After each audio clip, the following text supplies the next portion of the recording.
Hello guys, welcome to my channel UPSC history with me. जैसा कि मैंने पहले आपको बताया था कि ये जो मेरा चैनल है, इसको स्टार्ट करने का मोटिव है कि मैं आपको आंसर राइटिंग कराऊँ, और आंसर राइटिंग में भी सिर्फ जो मेन पॉइंट्स होते हैं मैं आपको वो कराऊँ ताकि आपको आंसर राइटिंग लिखने में ईजी रहे, और जब आप किसी क्वेश्चन का आंसर लिखें तब वो आपको पॉइंट्स याद आएँ। तो चलिए स्टार्ट करते हैं। आज का क्वेश्चन, ब्रिटिश साम्राज्य का उदय और प्रसार एक संयोग था, ना कि किसी सुचिंतित नीति तथा मंसूबे का परिणाम। इस कथन का आलोचनात्मक परीक्षण कीजिए। भारत में ब्रिटिश विजय का स्वरूप निर्धारण एक विवादास्पद मुद्दा रहा है।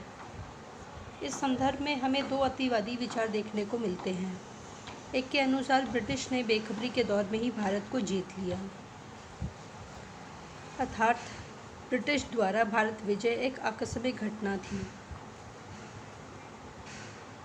जैसे कि लास्ट टाइम क्वेश्चन में भी मैंने आपको बताया था कि ब्रिटिश पहले से कोई प्लानिंग कर नहीं आए थे कि उनको भारत जीतना है। ये सिर्फ एक आकस्मिक घटना थी कि उनको लगा कि वो जीत सकते हैं, इसलिए वो जीतते चले गए। उनको लगा कि परिस्थितियाँ उनके अनुकूल हो गई हैं, तो वो जीतते चले गए। जैसे कि आपने पढ़ा होगा कि प्लासी का युद्ध कैसे जीता था उन्होंने। ब्रिटिश कंपनी ने क्या क्या किया था प्लासी का युद्ध जीतने के लिए। जैसे उन्होंने प्लासी का युद्ध जीता, उसके बाद उन्होंने फिर बक्सर का युद्ध जीता। तो बस उनको धीरे धीरे करके लगा कि अब वो आगे जीत सकते हैं, इसलिए वो जीतते चले गए। बट एक दूसरा पॉइंट ऑफ व्यू भी है। और नेक्स्ट लाइन देखते हैं, ब्रिटिश की उपलब्धियों में शायद ही कोई उपलब्धि इतनी अनिच्छुक और आकस्मिक थी जितनी भारत की विजय। उपयुक्त विचार आधुनिक भारत के इतिहास लेखन में साम्राज्यवादी दृष्टिकोण को अभिव्यक्त करता है। साम्राज्यवादी दृष्टिकोण क्या होता है, ये मैंने लास्ट लेक्चर में बताया था। अब एक बार उस वीडियो को भी देख लेना, आपको ये क्लियर हो जाएगा। नेक्स्ट लाइन में लिखा है, कंपनी ने अपनी स्थापना काल से ही भारत विजय की महत्वाकांक्षी योजना बना ली थी। जब 80 अंग्रेज 1599 में लंदन में एक संयुक्त उद्यम कंपनी की स्थापना के लिए एकत्रित हुए, तभी उन्होंने भारत विजय के लक्ष्य को निर्धारित किया था, और फिर एक के बाद दूसरी सफलता प्राप्त करते हुए उन्होंने इस लक्ष्य को प्राप्त कर लिया। दो चीज़ें निकल कर आती हैं कि क्या अंग्रेज़ों ने ऐसे ही भारत को जीत लिया या वो प्लानिंग कर आए थे। हर चीज़ के दो पहलू होते हैं, इसमें भी यही है।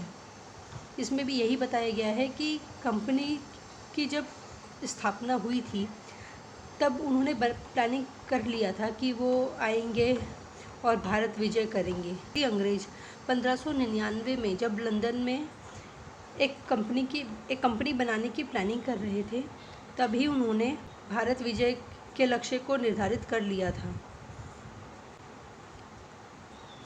और एक के बाद एक सफलता प्राप्त करते हुए उन्होंने इस लक्ष्य को प्राप्त कर लिया। ये सबको क्लियर हो रहा होगा। इस पॉइंट है, आरंभ में ब्रिटिश कंपनी का लक्ष्य पूरब के मसाले व्यापार पर एकाधिकार प्राप्त करना था। जैसे इसमें बोला गया है कि कंपनी का जब थी ब्रिटिश कंपनी जब इंडिया आ रही थी तब उनका एक ही मकसद था, एक ही पॉइंट था कि उनको व्यापार करना है मसालों का, क्योंकि मसाले सिर्फ इंडिया पूरब में ही मसाले उगते हैं, जैसे इंडोनेशिया इंडिया में, तो उनको सिर्फ इस पर ही एकाधिकार प्राप्त करना है ताकि मोनोपोली बना सके और पैसा कमा सके। वह एक व्यापारिक उद्देश्य से परिचालित थी। में परिस्थितियां भी कंपनी के विपरीत थी तथा एक सशक्त मुगल साम्राज्य कायम था, किंतु आगे दो कारणों से कंपनी ने व्यापारिक उद्देश्य से थोड़ा अलग हटकर राजनीतिक उद्देश्य के संदर्भ में भी सोचना आरंभ कर दिया। इसमें बोला गया है कि जब कंपनी इंडिया आई थी तब मुगल साम्राज्य बहुत शक्तिशाली था, उनके आगे तो ब्रिटिश कंपनी कुछ बोल नहीं सकती थी, सिर्फ व्यापार कर सकती थी। और जो मुगल साम्राज्य था उन्होंने भी सिर्फ व्यापार की ही अनुमति दी थी उनको करने के लिए। नेक्स्ट लाइन है, मुगल साम्राज्य के स्वरूप एक राजनीतिक शून्य की स्थिति उत्पन्न हो गई थी। ये शून्य है, शनय नहीं है, शून्य है। मुगल साम्राज्य पहले तो था, उन्होंने ब्रिटिश कंपनी को सिर्फ व्यापार करने की अनुमति दी थी। इसका मतलब कि जब पहले तो मुगल साम्राज्य बहुत स्ट्रांग था, वो ब्रिटिश कंपनी मुगल साम्राज्य को टक्कर नहीं दे सकती थी। मुगल साम्राज्य के विघटन के परिणाम स्वरूप एक राजनीतिक शून्य की स्थिति उत्पन्न हो गई थी। उनको लगा कि अब मुगल साम्राज्य तो है नहीं, तो जो उनकी जगह खाली होती गई, अंग्रेज लोगों ने उस जगह को ले लिया। दूसरा पॉइंट है, कंपनी ने अपने व्यापारिक हितों का संवर्धन करने के लिए राजनीतिक मसलों में हस्तक्षेप करना आवश्यक समझा। वही कि जब मुगल साम्राज्य ख़त्म हो गया तो उन्होंने सारे राजनीतिक मसलों में हस्तक्षेप करना स्टार्ट कर दिया था। राजनीतिक मसलों में हस्तक्षेप जैसे कि प्लासी का युद्ध हुआ था, सबको पता है प्लासी का युद्ध कैसे जीता गया था। सिराजुद्दौला जब बना था नवाब, तब घसीटी बेगम उन्होंने टांग अड़ाई थी। एक और सिस्टर थी उनकी, उसका बेटा भी शौकतगंज, वो चाह रहा था नवाब बनना, तो उसको भी नहीं बनने दिया गया। तो इस तरीके से उसने राजनीतिक मसलों में भी हस्तक्षेप करना हस्तक्षेप करना शुरू कर दिया था। नेक्स्ट लाइन है, कंपनी के समक्ष एक महत्वपूर्ण समस्या थी वाणिज्य व्यापार में निवेश की समस्या। कंपनी की राजनीतिक महत्वाकांक्षा प्रज्वलित हो गई। जब ब्रिटिश कंपनी इंडिया में आई थी, उसके बाद उनको पैसों की प्रॉब्लम हो गई थी कि वो जो निवेश कर रहे हैं वो किससे करें। जो इंडिया से भी सामान लेके जा रहे हैं, उनके पास कोई था नहीं कि कौन सी चीज़ देकर वो इंडिया से व्यापार करें। यहाँ से सामान तो ले जाए, लेकिन क्या दे उसके बदले में। जब उनको पैसों की प्रॉब्लम ज़्यादा होने लगी तो भी उनकी महत्वाकांक्षा जग गई। इसमें यही दिया हुआ है। तत्पश्चात सुनियोजित रूप में उसने भारत में अपने साम्राज्य का निर्माण कर लिया। बस यही कि धीरे धीरे करके उन्होंने फिर अपने साम्राज्य का निर्माण करते चले गए, जब उनकी राजनीतिक महत्वाकांक्षा पूरी होती गई।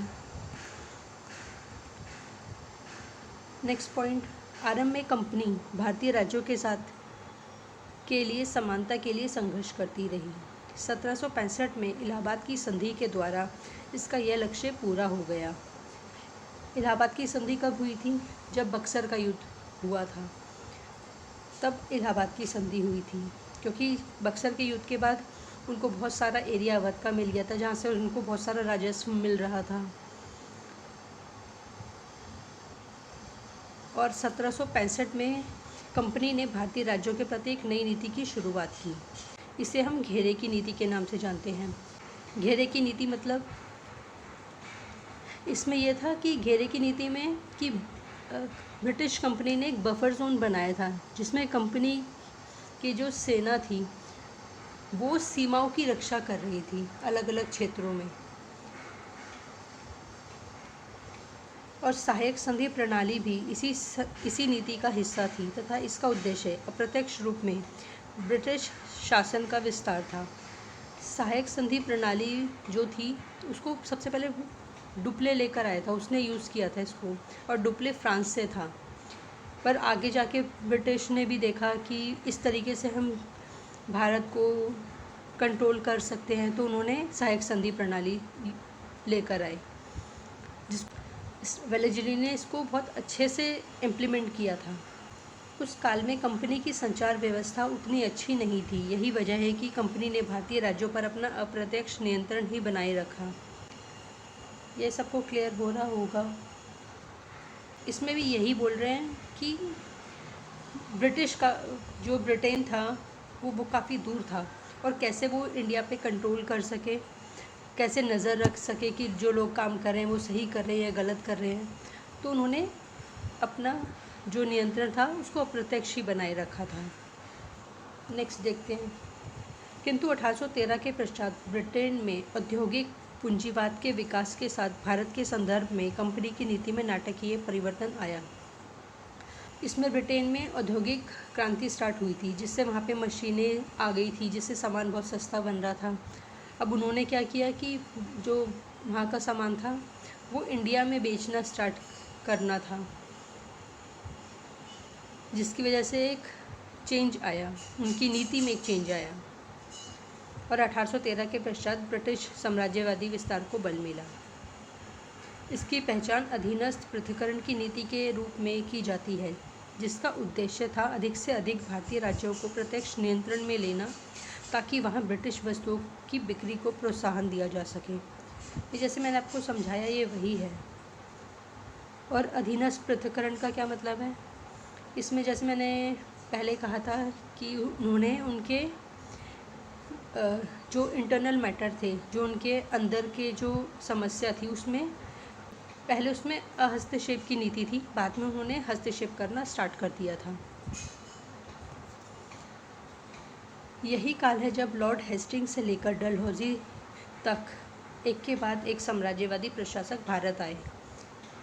इसमें भी आपको क्लियर हो रहा होगा कि लॉर्ड हेस्टिंग्स से लेकर डलहौजी तक जो भी आए थे, उनका एक ही मेन मोटिव था कि उनको अपना साम्राज्य का विस्तार करना है। और लास्ट में दिया है कि इस प्रकार हम देखते हैं कि यद्यपि आरंभ में ब्रिटिश कंपनी की महत्वाकांक्षा व्यापारिक लाभ तक ही सीमित रही थी, किंतु आगे चलकर उनकी राजनीतिक महत्वाकांक्षा भी जग गई। फिर एक सुनियोजित नीति के तहत भारत में कंपनी का विस्तार स्थापित हुआ। ये भी आपको समझ आ गया होगा, क्लियरली लिखा है। तो आज का क्वेश्चन यहीं तक। आई होप आपको समझ आ गया होगा, और अगर नहीं आया होगा तो प्लीज़ कमेंट बॉक्स में लिखना कि आपको कहाँ नहीं समझ आया, क्या क्या चेंजेस की ज़रूरत है, किस तरीके से, और मैं क्या ऐड करूँ कि जिससे आपको थोड़ा और इजी लगे। तो चलिए नेक्स्ट वीडियो में मिलते हैं। Thank you.